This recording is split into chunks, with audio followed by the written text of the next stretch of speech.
Bismillahirrahmanirrahim. Assalamualaikum warahmatullahi wabarakatuh.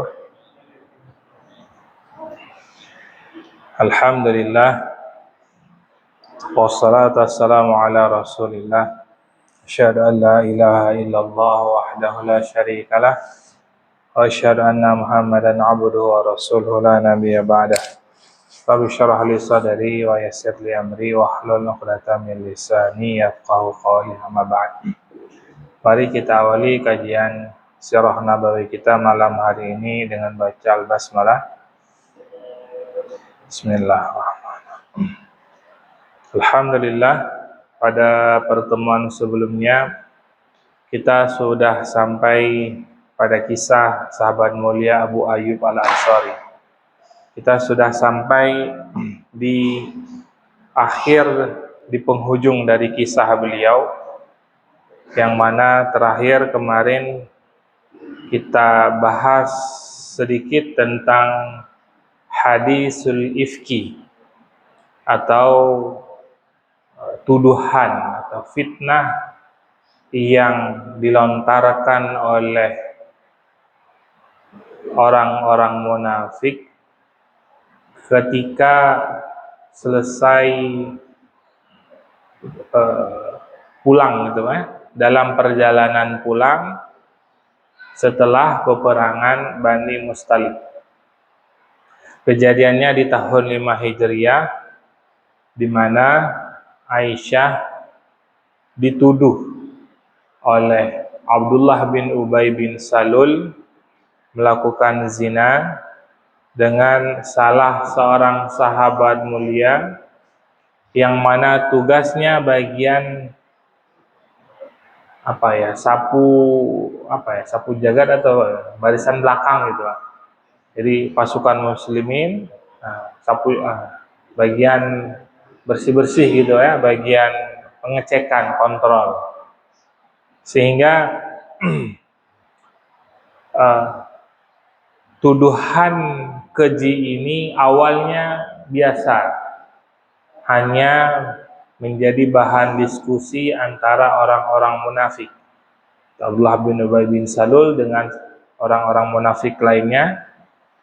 Namun setibanya di kota Madinah, ternyata isu ini bertambah besar sampai Nabi terpengaruh, sampai Nabi terkena hasutan karena gencarnya tuduhan keji tadi kepada Sayyidah Aisyah. Sehingga Nabi minta Aisyah, "Udah, kamu balik dulu ke rumah." Aisyah pada saat itu belum menyadari ada tuduhan tersebut, padahal sudah beberapa hari kembali dari perang Bani Mustalik. Sehingga Aisyah ya sudah, dalam anggapannya disuruh pulang ya, maksudnya itu silaturahim ke rumah ayah gitu ya, ke rumah Sayyidina Abu Bakar. Namun setibanya di rumah Sayyidina Abu Bakar menanya ke Aisyah dengan menggali informasi dengan lembut lah, nggak langsung ya kamu zina enggak, tapi dengan lembut sampai Aisyah sadar betul. Apakah ayah curiga dengan saya? Apa karena ini aku dipulangkan oleh Rasulullah? Maka Aisyah pada saat itu berserah diri total sama Allah. Kata Aisyah, cukuplah Allah yang menjadi pembela saya, yang akan menjawab kebenarannya. Kesel betul Aisyah, kesel betul. Keselnya karena Nabi pun terpengaruh. Maka selang beberapa hari Nabi datang ke rumah Sayyidina Abu Bakar, ya jenguk lah gitu ya. Maka ketika datang, Aisyah nggak mau ketemuin, udah ngambek lah gitu ya. Ya Rasulullah, kok bisa Anda terpengaruh tuduhan keji seperti itu? Nah, adapun peran dari Abu Ayyub Al-Ansari kita agak sedikit bergeser dulu Pak ya. Abu Ayyub Al-Ansari ketika awal mendengarkan berita tersebut, beliau pulang ke rumah, ditanya oleh istrinya, "Wahai Abu Ayyub, apakah engkau sudah mendengar fitnah?" "Ya, saya sudah mendengarnya." "Apakah engkau mempercayai fitnah tersebut?" Artinya ketika seseorang bertanya, apakah engkau mempercayai fitnah tersebut, berarti kan orang tersebut berarti ada sedikit keraguan gitu kan, sedikit iya, ada kepercayaan tapi ada tidak gitu. Jadi ingin konfirmasi ke suaminya Abu Ayyub. Maka Abu Ayyub malah balik nanya Pak. Nah ini nanti lihat bagaimana sikap kita sesama muslim ketika ada fitnah. Apa kata Abu Ayyub? "Wahai Ummu Ayyub, lebih mulia siapa kamu dengan Aisyah?"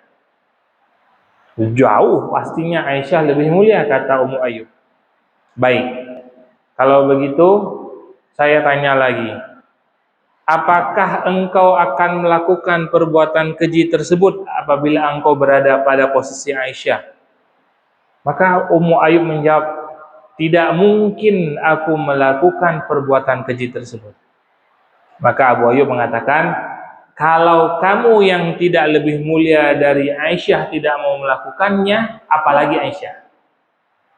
Nah, lihat bagaimana Abu Ayyub mengklarifikasi, memberikan jawaban yang tidak bisa mengelak lagi ya Ummu Ayyub gitu. Tidak bisa, oh iya juga gitu. Udah langsung percaya, yakin 100%. Maka sikap Abu Ayyub ini Allah abadikan di dalam surah An-Nur di ayat 12, di mana Allah berfirman, "Laula id sami'tumuhu dhannal mu'minuna wal mu'minat." Seandainya engkau mendapatkan zonna itu prasangka, tuduhan, fitnah, macam-macam yang dialamatkan kepada seorang mukmin ataupun mukminat, laki-laki atau perempuan, maka kata Allah, bi anfusihim khairan, maka berprasangkalah baik. Baik dalam artian di sini adalah jangan mudah termakan fitnah tersebut. Nah, sebagaimana sikap Abu Ayyub menyikapi fitnah yang terjadi gitu. Maka ini diabadikan dalam Al-Qur'an. Balik lagi kisah Nabi dengan Aisyah dan Sayyidina Abu Bakar. Maka setibanya di rumah Sayyidina Abu Bakar, ngobrol Nabi dengan Abu Bakar, Sayyidina Abu Bakar ngobrol. Ya. Tidak lama tiba-tiba Nabi berdiri kemudian mojok gitu Pak. Sayyidina Abu Bakar tahu kalau beliau sudah seperti itu berarti wahyu turun. Maka Nabi pada saat itu minta waktu menyendiri gitu ya di pojokan sampai selesai turun wahyu. Maka selesai mendapatkan wahyu, Nabi menyampaikan kepada Sayyidina Abu Bakar, "Alhamdulillah, tuduhan yang dialamatkan kepada Aisyah sudah dibebaskan, dijawab dari langit langsung Pak." Kan tadi Aisyah Bapak, "Cukuplah Allah menjadi pembela saya." Karena dengan Nabi pun udah curiga tadi. Ada suuzon sama hampir terpengaruh gitu terhadap Aisyah. Sehingga Sayyidina Abu Bakar gembira karena wahyu yang turun itu membebaskan Aisyah dari tuduhan. Maka kata Sayyidina Abu Bakar langsung datang menemui Aisyah, "Wahai Aisyah, berterima kasihlah kepada Rasulullah karena wahyu telah turun dan membebaskanmu dari tuduhan." Maka kata Aisyah, "Ngapain saya terima kasih sama Nabi? Bukannya Nabi tadi curiga sama saya? Sungguh aku berterima kasih kepada Allah yang telah membebaskanku dari fitnah yang keji tersebut." Jadi luar biasa Pak ya. Tuduhan kepada Aisyah itu dijawab oleh wahyu gitu ya, yang mana wahyu tidak mungkin dusta. Ini diantara peran dari Abu Ayyub Al-Ansari ketika terjadi fitnah. Hari ini kita banyak banget Pak fitnah Pak. Banyak banget. Cuma sayangnya sesama muslim saling menguatkan fitnah, kita saling nyebar. Dapat fitnah, sebar lagi, ceritakan lagi. Tidak pernah tabayun, tidak pernah klarifikasi, tidak pernah cari informasi. Pokoknya baca, wah. Apalagi hari ini AI itu kan ngeri sekali Pak ya. Mereka bikin video kita bisa semirip mungkin gitu. Yang melakukan perbuatan yang tidak benar terus disebar. Tertuduh ini ada videonya. Pokoknya hati hari ini ngeri betul. Ya, fitnah itu dahsyat sekali. Hati-hati betul, jaga-jaga betul. Ya, sehingga ketika terjadi fitnah tidak mudah kita terpengaruh, tidak mudah kita membenarkan, apalagi fitnah tersebut untuk saudara kita yang muslim. Hati-hati betul.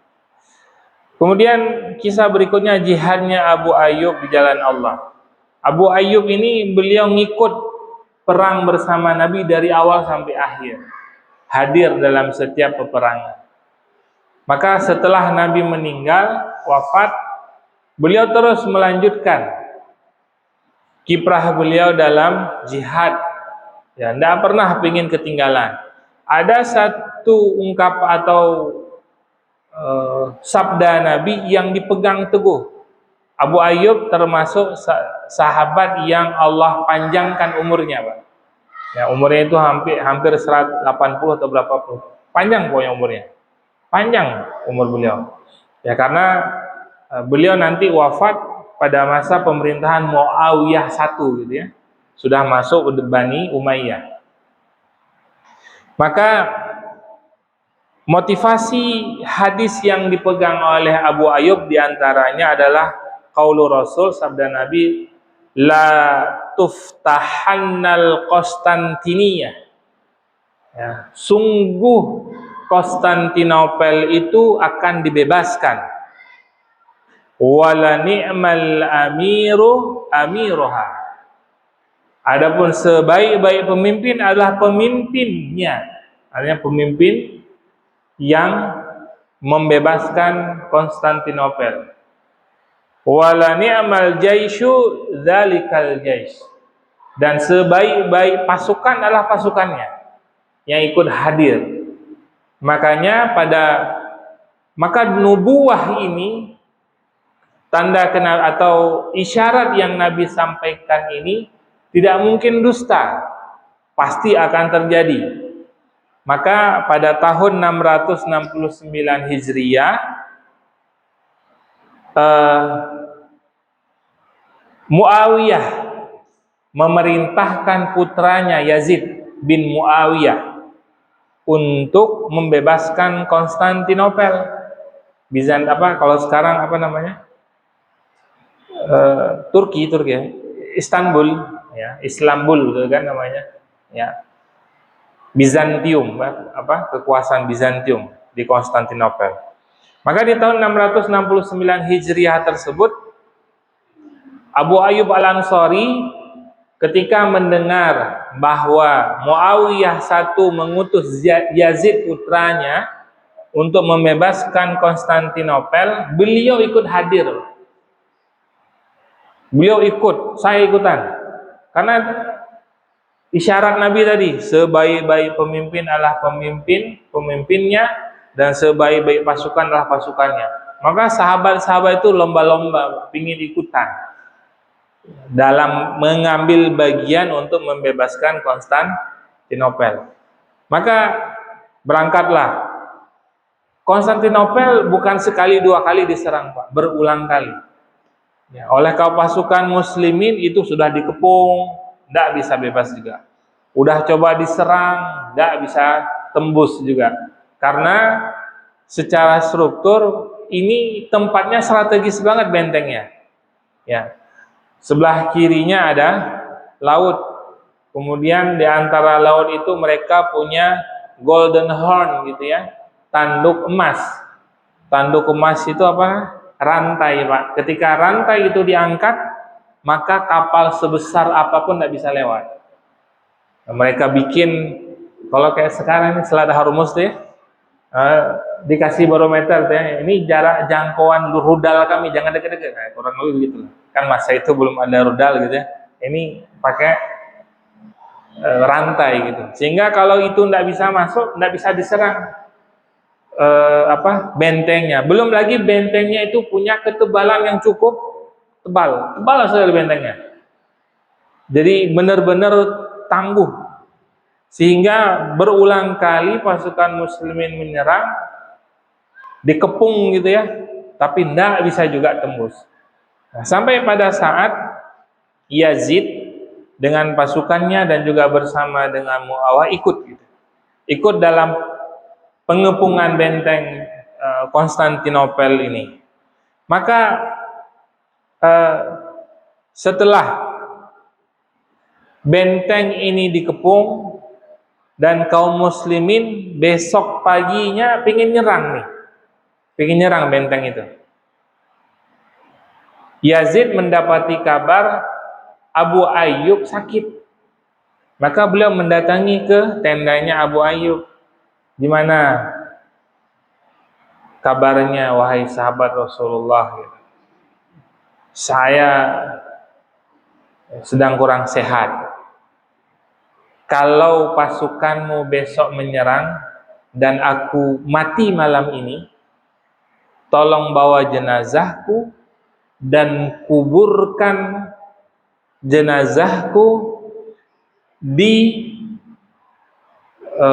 wilayah terjauh yang bisa dijangkau oleh muslimin dengan benteng Konstantinopel. Maksudnya Abu Ayyub ingin pasukan ini bisa bergerak sejauh mana mendekati benteng yang paling jauh, itulah nanti kubur saya di situ.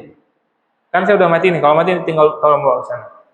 Maka ini diabadikan dalam sejarah disebutkan kita berhadapan dengan oleh pasukan Romawi, kita berhadapan dengan pasukan jangankan yang hidupnya, yang matinya saja pengen perang.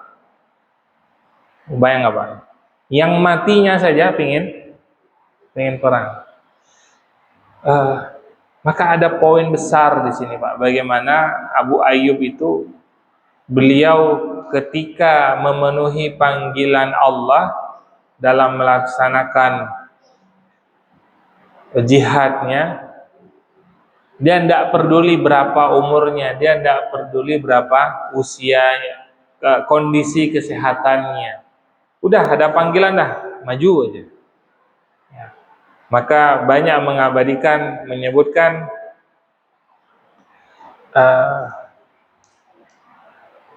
beliau salah satu sahabat yang dermawan dengan nyawanya. Gimana Pak dermawan dengan nyawa? Tidak, bagi dia kematian itu sesuatu yang biasa aja. Ya, makanya bagi kita Pak, tapi bukan berarti minta mati juga gitu ya. Artinya mati itu jalan kita bertemu dengan Sang Pencipta. Mati itu fase perpindahan di mana kita akan ke tempat yang lebih enak daripada dunia ini. Di Al-Quran kita baca sering ulang-ulang Pak ya.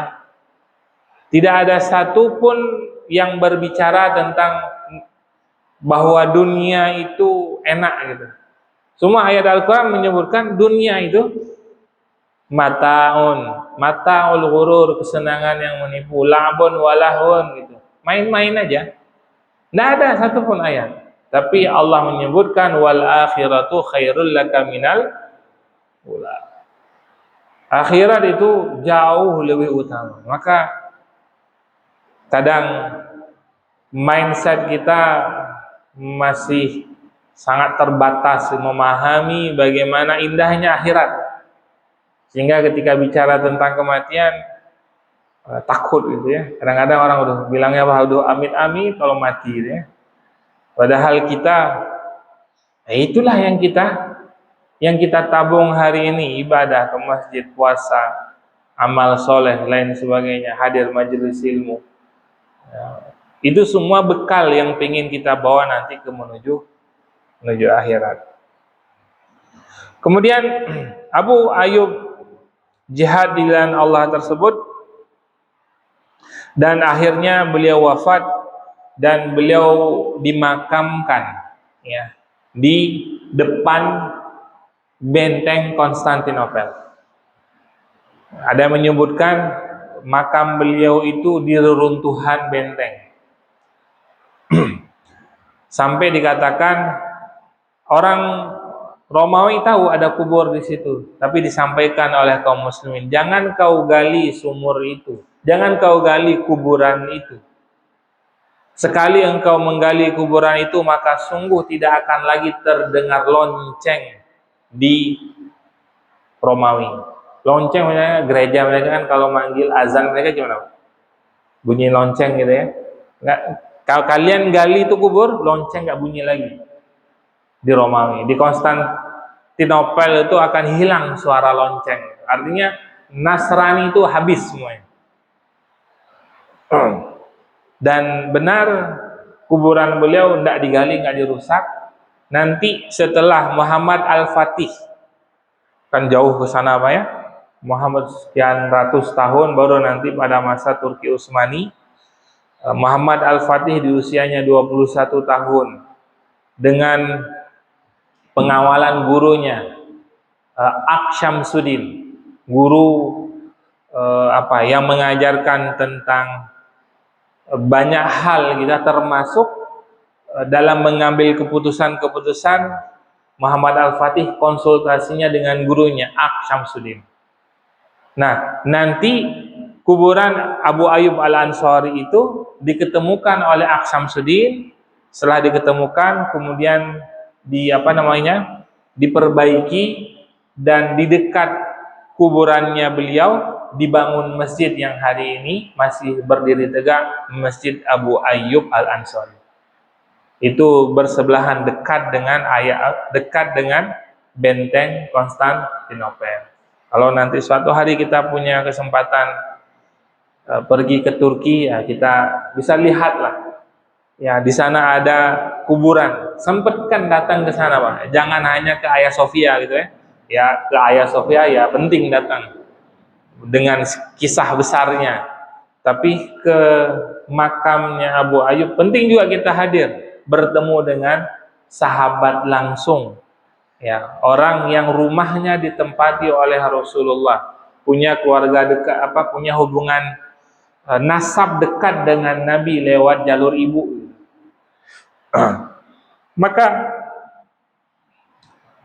Allah abadikan sikap Abu Ayyub ini di Al-Quran, di surah At-Taubah ayat 41, infiru khifafan wa thiqalan. Berangkatlah kamu baik dalam keadaan ringan ataupun merasa berat. Artinya ketika memenuhi panggilan Allah, ada kalanya kadang ringan, mudah kita melangkahkan kaki. Seperti kita ke masjid mudah nggak Pak? Yang tinggal jalan aja, naik motor, naik sepeda, nyampe gitu ya. Tapi ada nanti satu saat Pak, ada panggilan berat Pak. Apa panggilan berat? Panggilan jihad. Ada panggilan mungkin menginfakkan harta kita, nah itu kan kadang berat juga. Maka bagi orang-orang yang totalitas imannya hanya mencari ridha Allah, baginya baik itu jangankan yang ringan, yang berat saja mereka akan tempuh. Nah, ini Allah abadikan sikap dari Abu Ayyub tersebut di surah Taubah ayat 41.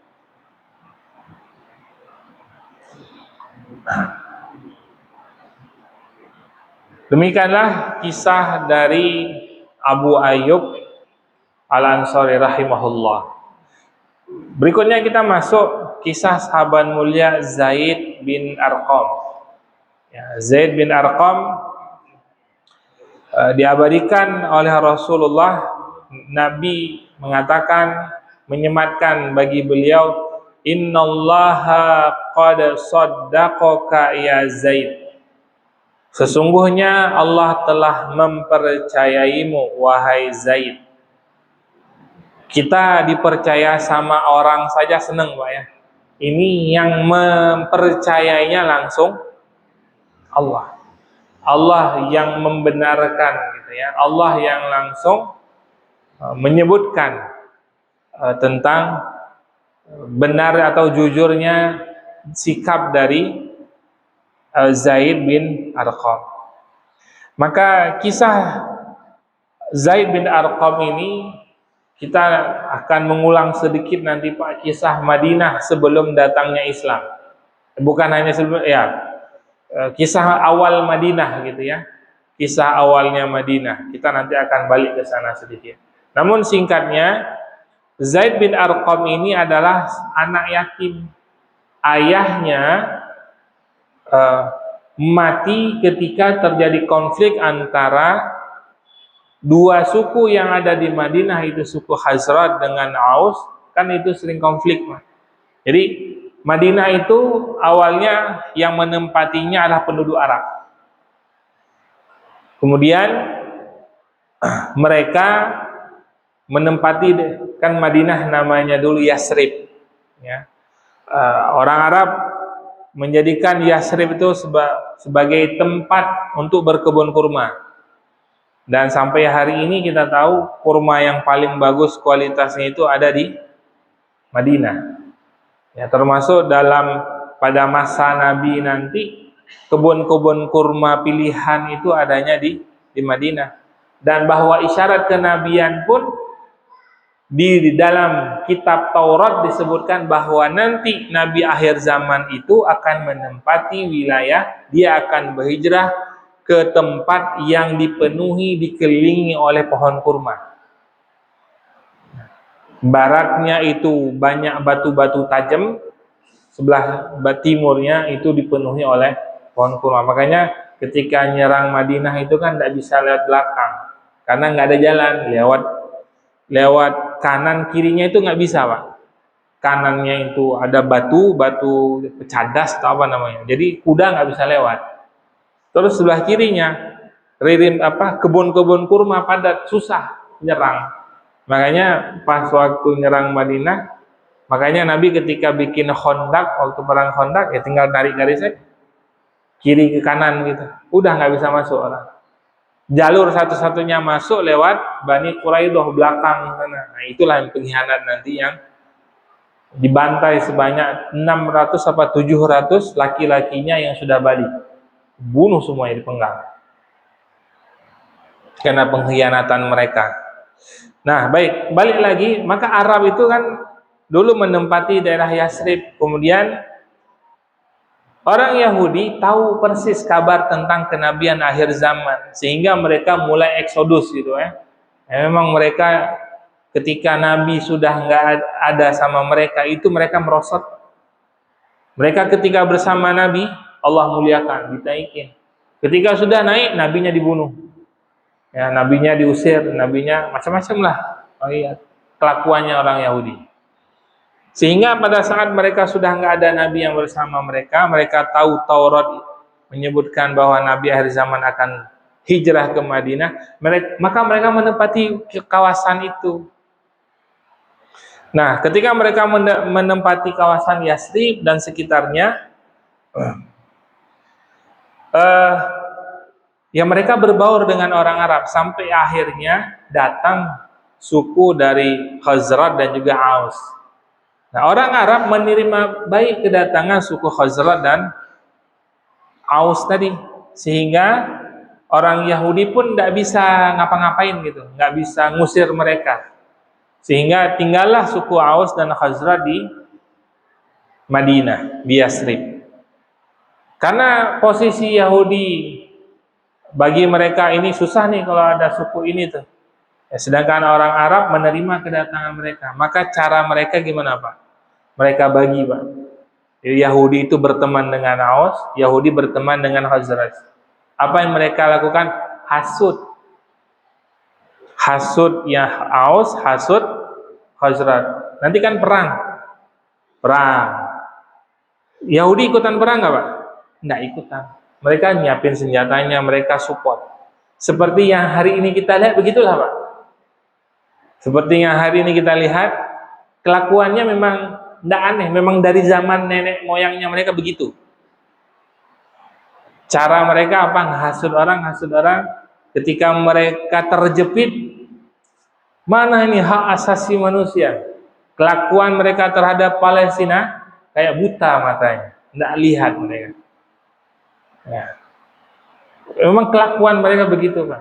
Maka aneh gitu ya, gagal berpikir ketika ada pemimpin bernegosiasi, berdamai-damai dengan Israel itu apa ya? Kita mau bilangnya, apalagi mendukung gitu ya, nauzubillah. Ini kesalahan apa ya? Tidak tahu cara menganalisanya gitu. Apa Anda baca itu sejarah? Apa Anda baca semua karakter mereka gitu? Tidak ada untung-untungnya, rugi pasti. Ya, rugi pasti. Tidak ada ceritanya itu berkongsi dengan Israel itu menyenangkan, tidak ada kisahnya, Pak. Pasti rugi dan merugikan. Ya, maka itu yang dilakukan oleh Bani Yahudi. Mereka hasud Aus, mereka hasud Khazraj, perang. Nah, salah satu yang mati dalam peperangan itu adalah ayahnya Zaid bin Arqam.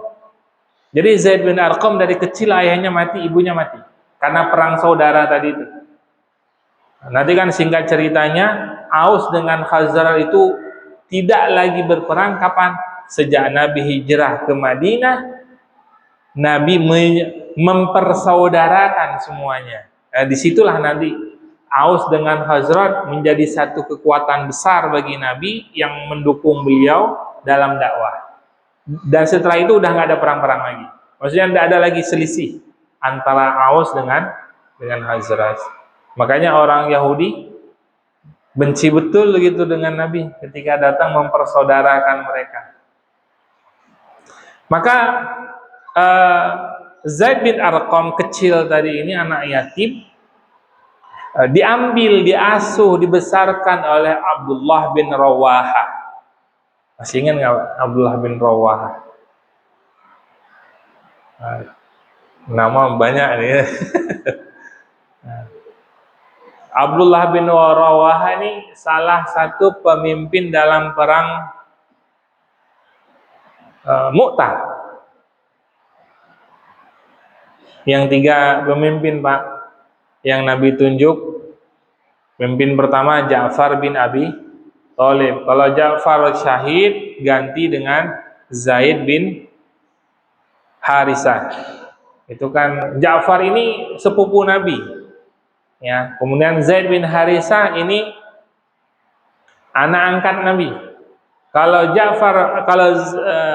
Zaid bin Harisah syahid, ganti dengan Abdullah bin Rawaha. Abdullah bin Rawaha inilah yang mengasuh Zaid bin Arqam kecil sampai beliau dewasa. Sehingga Zaid bin Arqam itu banyak belajar tentang keberanian, tentang perjuangan, bagaimana ayah angkatnya itu yang mengasuhnya itu betul-betul seorang satria. Ya kan, yang dipilih pemimpin kan tidak sembarang orang ya, Pak. Ya, pasukan-pasukan sahabat-sahabat yang ditunjuk dari pemimpin, apalagi peperangan-peperangan besar. Ya, pada saat itu kan Mu'tah itu suku yang dihadapi suku besar Romawi pertama itu ya. Nanti akhirnya setelah Abdullah Rawaha syahid, kemudian diambil panji perang oleh siapa, Pak? Khalid bin Walid, Saifullah. Ya, nanti terakhir diambil oleh Khalid bin Walid, baru menyerang balik, kabur pasukan Romawinya. Baik. Maka Zaid bin Arqam ini dibesarkan dalam lingkungan yang penuh kasih sayang dan juga penuh dengan kisah-kisah tauladan yang baik dari Abdullah bin Rawaha. Kemudian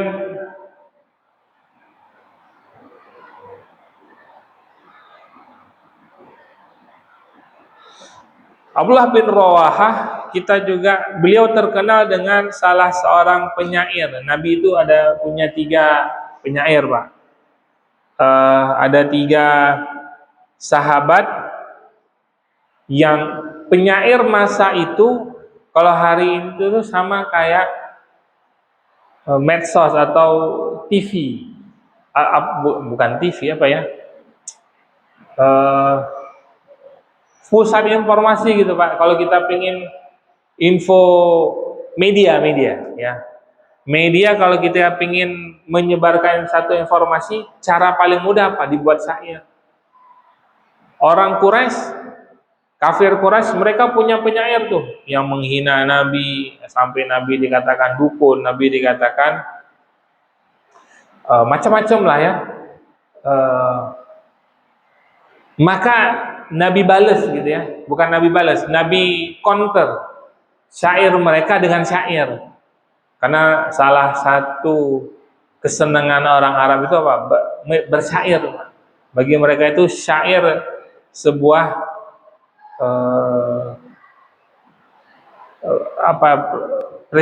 punya kedudukan terhormat di antara orang-orang Quraisy. Nah, maka salah seorang penyair Nabi adalah Abdullah bin Rawaha, kemudian adalah Hasan bin Sabit sama Ka'ab bin Malik.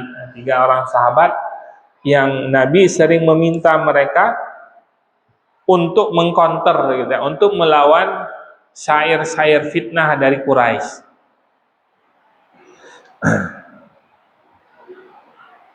Maka Zaid kecil yang dia sudah kenyang dengan peristiwa-peristiwa yang menyakitkan, karena kan sering perang Pak ya, perang suku itu tadi, Khauz dengan Azraq, sehingga dari lubuk hatinya yang paling dalam agar kiranya datang orang yang menyelamatkan seluruh umat manusia dari lumpur kesyirikan. Maka dia berdoa betul gitu, supaya ada orang yang bisa menghilangkan perseteruan ini. Itulah salah satu ijabahnya apa? Datangnya Nabi hadirnya Nabi ke Madinah, di antara yang diinginkan oleh Zaid bin Arqam.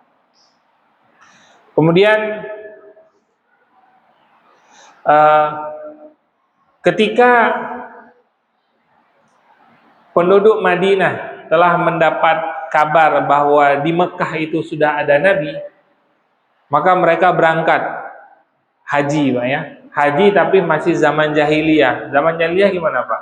Haji bersiul. Haji kalau tidak boleh pakai baju selain baju yang dibeli di Mekah. Itu cara kafir Quraisy dulu beribadah di hadapan Ka'bah, karena sekelilingnya itu kan ada 300 berhala. Maka kalau yang nggak mampu, bagaimana cara ibadahnya? Nggak mampu beli baju di Mekah, ya udah tanpa selai benang. Makanya masa itu apa ya, jahiliyah betul, manusia jahiliyah betul ya, sehingga dalam haji tersebut Nabi mengambil kesempatan yang paling mudah untuk berinteraksi dengan jamaah dari Madinah adalah ketika lempar jumroh. Nah, ketika lempar jumroh itu kan ada sela-sela jeda waktu gitu ya. Nabi datang dari satu tenda ke tenda lain.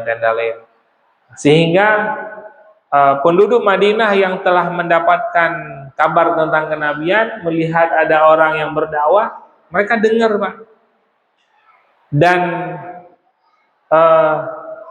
balik sedikit, Yahudi dari awal mereka tinggal di Madinah, mereka udah sering cerita, Pak, bahwa nanti akan ada Nabi akhir zaman. Kami akan ikut bersama Nabi tersebut. Kalau kalian, Aus dengan Khazraj, tidak mau ikut dengan Nabi tersebut, maka sungguh kami akan memeranginya. Jadi dulu yang berencana awal masuk Islam itu Yahudi malah. Ya, kalau nanti Nabi itu datang, kami akan bergabung dengan mereka, dan kalau kalian penduduk Madinah nggak mau ikut bergabung, akan kami perangi. Maka Abdullah bin Rawaha teringat betul ucapan itu, Pak. Beliau ingat betul. Sehingga ketika Nabi dakwah di Mekah, ketika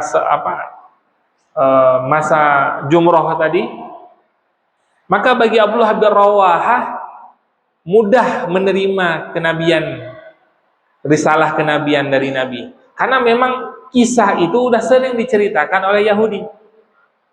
Maka ketika Nabi ajak, langsung Pak. Sehingga beberapa 12 atau ya 12-an dari penduduk Madinah yang ikut umrah pada saat itu, terjadilah yang namanya Bai'atul Aqobah 1. Nah, kita pernah dengar ya, Bai'atul Aqobah. Disitulah Abdullah bin Rawahah masuk Islam. Ya, masuk Islam, sehingga akhirnya Zaid bin Arqam pun, Abdullah bin Rawahah balik ke mana? Ke Madinah. Ya pasti yang pertama diajak adalah keluarganya, diantaranya Zaid bin Arqam. Nah, sehingga nanti baru Zaid ikut pada haji berikutnya. Ya, langsung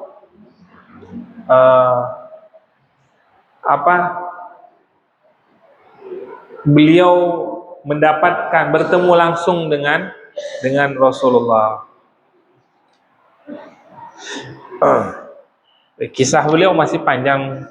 Insya Allah mungkin akan kita lanjutkan pada pertemuan yang akan datang insya Allah. Wallahu a'lam bishawab. Assalamualaikum warahmatullahi wabarakatuh.